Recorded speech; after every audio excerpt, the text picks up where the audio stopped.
చంద్రబాబు గారు బ్రదర్ పవన్ కళ్యాణ్ ఇది మనము చేయాలి, ఇది మనమే చేయాలి.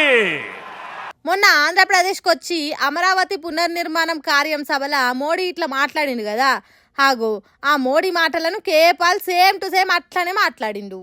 తెలుగు మిత్రులారా, మోదీ తాతగారు మాటలు మీరు విన్నారు కదా. చంద్రబాబు గారు బ్రదర్ పవన్ కళ్యాణ్ ఇది మనమే చేయాలి, మీరే చెయ్యాలి.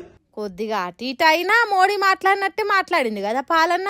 అయితే మనం ఇది మిమిక్రీ అంటే కేఏపాల్ మాత్రం ఒప్పుకునేటట్టు లేడు. ఎందుకంటే మోడీ మీద కోపం కొద్ది ఇట్లా మాట్లాడిందట. మోడీ చెప్పింది ఒకటి చేసేది ఇంకోటి అంటున్నాడు.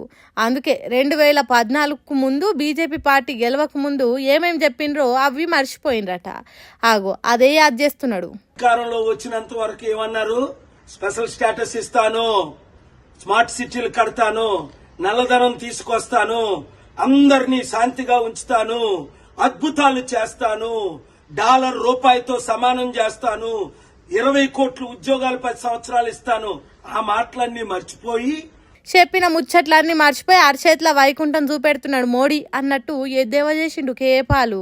అంతేకాదు ఆంధ్రప్రదేశ్ రాష్ట్రానికి అప్పుడు ఏం చేసిండు, ఇప్పుడు ఏం చేసిండు అనేది కూడా చెప్పిండు. నుండ్రి 2014లో వచ్చినప్పుడు మనకి మట్టి దీపము, ఇప్పుడు వచ్చినప్పుడు పవన్ కళ్యాణ్కి ఆ విక్కీ టాబ్లెట్ అట్లనట. పోయినసారి అమరావతికి వచ్చినప్పుడు మట్టి దీపం ఇచ్చి పోయిండు. ఇప్పుడేమో పవన్ కళ్యాణ్ చేతిలో ఓ చాక్లెట్ పెట్టి చేతులు దులుపుకున్నట్టు పోయిండట.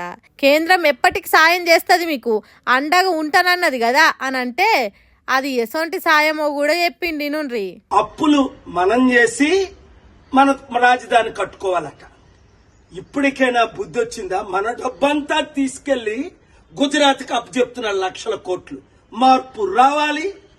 మాకు మోదీ వద్దు, మోదీ తొత్తులు వద్దు అన్నవారు అందరూ క్లిక్ చేయండి, వీడియో ఫార్వర్డ్ చేయండి, మార్పు తీసుకురండి. ఆగు అంత మోసం ఉన్నదట.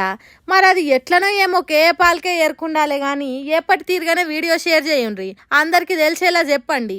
పాలన మారాలి, పాలన రావాలి అంటున్నాడు. ఎన్నో ఏండ్ల నుంచి అంటున్నాడు గాని పాలన మారతలేదు, పాలన వస్తలేడు. ఇంకో 10-15 ఏండ్లకైనా పాలన మారి పాలన వస్తాడేమో చూడాలి.